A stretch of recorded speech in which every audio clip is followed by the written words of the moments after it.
नमस्कार प्रिय श्रोताओं, स्वागत है आप सभी का आपके अपने चैनल दिशा स्पिरिचुअल में। जय माँ महालक्ष्मी। आज की तिथि है 6 नवंबर और दिन है बृहस्पतिवार। और आज आप सभी सुन रहे हैं मार्गशीर्ष मास के पहले दिन महालक्ष्मी की व्रत कथा। आज के दिन महालक्ष्मी की कथा को सुनना अत्यंत पवित्र माना गया है।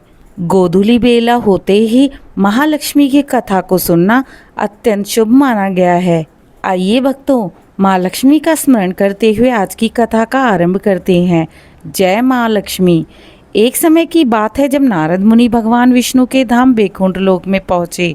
उन्होंने भगवान से पूछा, हे प्रभु, आपने कार्तिक मास में स्नान, दीपदान और तुलसी विवाह का महत्व बताया है।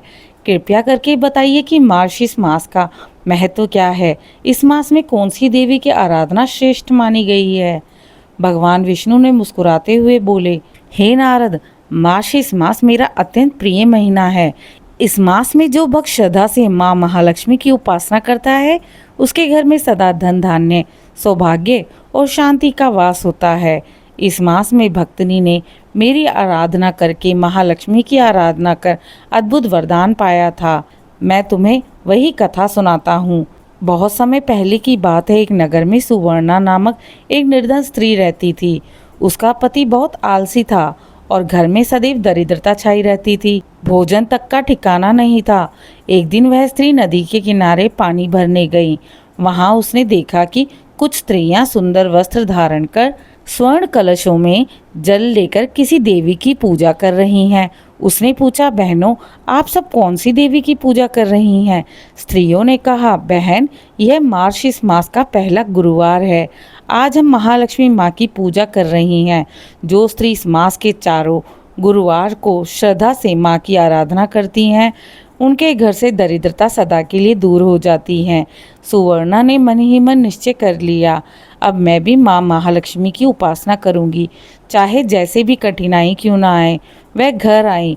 वहाँ कुछ नहीं था, ना चावल, ना दीपक, ना फूल।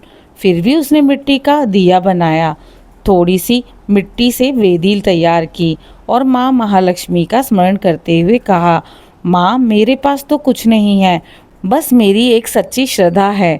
कृपया करके मेरे इस मन के दीपक को स्वीकार कर लें। उसी रात माँ महालक्ष्मी ने उसको उसके स्वप्न में दर्शन दिए।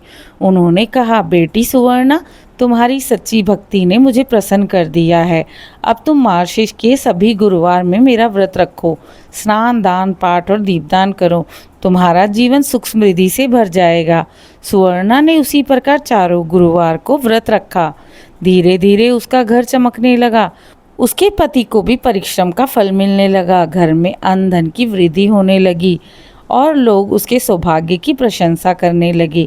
एक दिन नगर की रानी ने भी उसे देखा और कहा, बहन, तुम्हारे पास ऐसा ऐश्वर्य किस प्रकार आया? सुवर्णा ने नम्रता से कहा, महारानी साहिबा, यह सब माँ महालक्ष्मी की कृपा है। मार्गशीर्ष मास के गुरुवारों में व्रत और पूजा करने से माँ प्रसन्न होती हैं।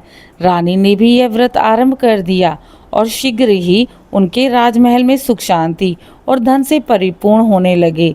भगवान विष्णु बोले, नारद, जो भक्त मार्गशीर्ष मास में माँ महालक्ष्मी की पूजा करता है, दान करता है और सच्चे मन से ओम श्रीम ह्रीम श्रीम महालक्ष्मी नमः मंत्र का 108 बार जप करता है, उसे न केवल धन बल्कि धर्म, सौभाग्य और मोक्ष की प्राप्ति होती है। नारद, मार्गशीर्ष मास में केवल गुरुवार प्रातः स्नान कर पीले वस्त्र धारण कर लेना चाहिए। माँ महालक्ष्मी की प्रतिमा या चित्र पर चावल, कुमकुम, पुष्प, दीप और नैवेद्य अर्पित करो। ओम श्रीम ह्रीम श्री महालक्ष्मी नमः का जाप करो।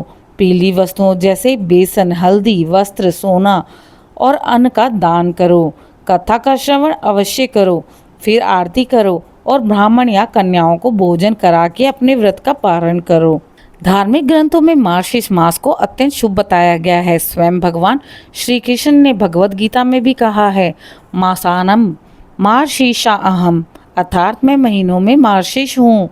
इससे स्पष्ट है कि यह महीना भगवान को अत्यंत प्रिय माना गया है।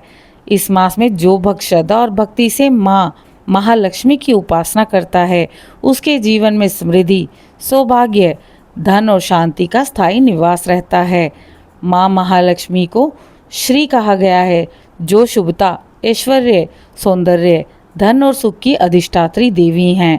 मार्गशीर्ष मास में विशेष रूप से गुरुवार के दिन महालक्ष्मी की पूजा का विधान है, क्योंकि इस समय देवी की ऊर्जा सबसे प्रबल मानी गई है। जो भक्त इस मास में नियमित रूप से स्नान, दीपदान, पाठ और दान करेगा, वह भगवान विष्णु और माँ महालक्ष्मी की कृपा का पात्र होगा और सीधे बैकुंठ धाम को प्राप्त होगा। हे माँ महालक्ष्मी, जैसे आपने भक्त सुवर्णा के घर दरिद्रता मिटाई, वैसे ही हमारे जीवन में भी सभी दुख, कलेश और अभाव को मिटा दीजिए।